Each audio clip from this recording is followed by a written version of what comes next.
kamu akan ikut cara hidup bukan Islam, sejengkal demi sejengkal, sehasta demi sehasta, sehingga kalau orang bukan Islam masuk ke dalam lubang biawak, lattaba'tumuhum, kamu akan ikut masuk dalam lubang biawak itu.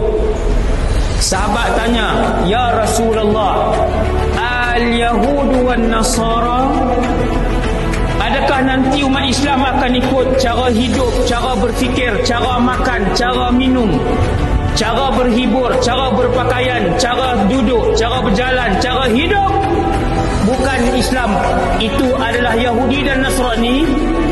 Nabi kata, faman, siapa lagi kalau bukan mereka? Mereka berpakaian, orang Islam nanti akan berpakaian, tetapi pakaian mereka pakaian Yahudi dan Nasrani. Mereka akan makan, tetapi mereka tidak akan lagi tanya bahan yang digunakan untuk masakan itu, apakah ia halal ataupun ia haram. Mereka akan hidup, tetapi mereka tak tanya kehidupan mereka adakah mengikut sunnah Rasulullah ataupun mengikut cara hidup barat. Daripada sekecil-kecil benda sampailah sebesar-besar benda, daripada cara bercakap, daripada cara menyuapkan makanan, daripada cara tidur, sampailah kepada cara mentadbir negara.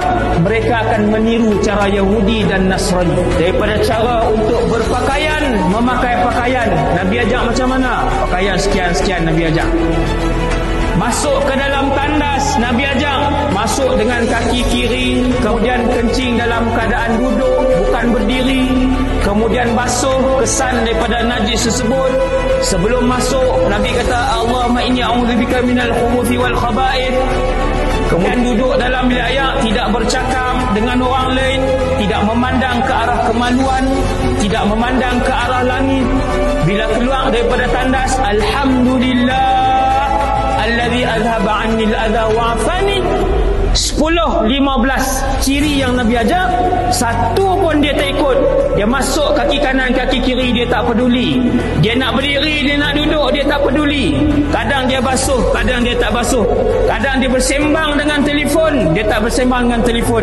Dia keluar, dia tak peduli kaki kanan ataupun kaki kiri, dan dia tak pernah peduli untuk dia ucap alhamdulillah ataupun tidak selesai daripada dia membuang air besar ataupun air kecil. Ini disebut